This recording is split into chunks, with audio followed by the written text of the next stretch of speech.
ಇಂಡಿಯಾದಲ್ಲಿ ಅತಿ ಹೆಚ್ಚಾಗಿ ತೆಂಗಿನಕಾಯಿ ಬೆಳೆಯುವಂತ ರಾಜ್ಯ ಯಾವುದು ಗೊತ್ತಾ? ಅದು ಕೇರಳ ಅಲ್ಲ, Karnataka.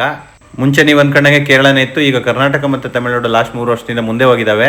Coconut development board survey ಪ್ರಕಾರ 85% ಅರ್ಬನೈಟ್ಸ್ ಆಲ್ರೆಡಿ ಅವೇರ್ನೆಸ್ ಇದೆ ವರ್ಜಿನ್ ಕೋಕೋನಟ್ ಆಯಿಲ್ ಅಂದ್ರೆ ಅಂತ ಹೇಳಿದ್ರು. ಆದ್ರೆ ಕಳೆದ 3-4 ವರ್ಷಗಳಿಂದ ನಾವು ಅವೇರ್ನೆಸ್ ಇಂದ ಇತ್ತೀಚೆಗಾಗ್ಲೇ ವರ್ಜಿನ್ ಕೋಕೋನಟ್ ಆಯಿಲ್ ಅಡಾಪ್ಷನ್ ಕಡೆ ಮೂವ್ ಆಗ್ತಾ ಇದ್ದಾರೆ ತುಂಬಾ ಜನ. ದಕ್ಷಿಣ ಭಾರತದಲ್ಲಿ ಇವಾಗಲೇ ಹಲವಾರು ಜನ ವರ್ಜಿನ್ ಕೋಕೋನಟ್ ಆಯಿಲ್ ನ ಅಡಿಗೆಗೆ, ಹೇರ್ ಕೇರ್ಗೆ, ಸ್ಕಿನ್ ಕೇರ್ಗೆ ಬಳಸೋದಕ್ಕಾಗಲೇ ರೂಢಿ ಮಾಡ್ಕೊಂಡಿದ್ದಾರೆ.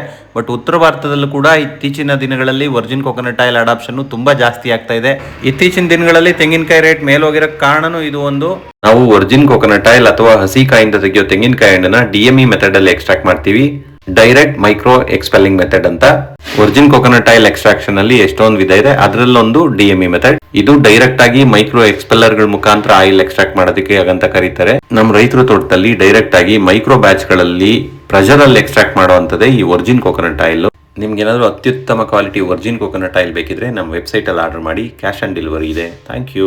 ಇದು ಇವತ್ತಿನ episode virgin coconut oil series ಅಲ್ಲಿ.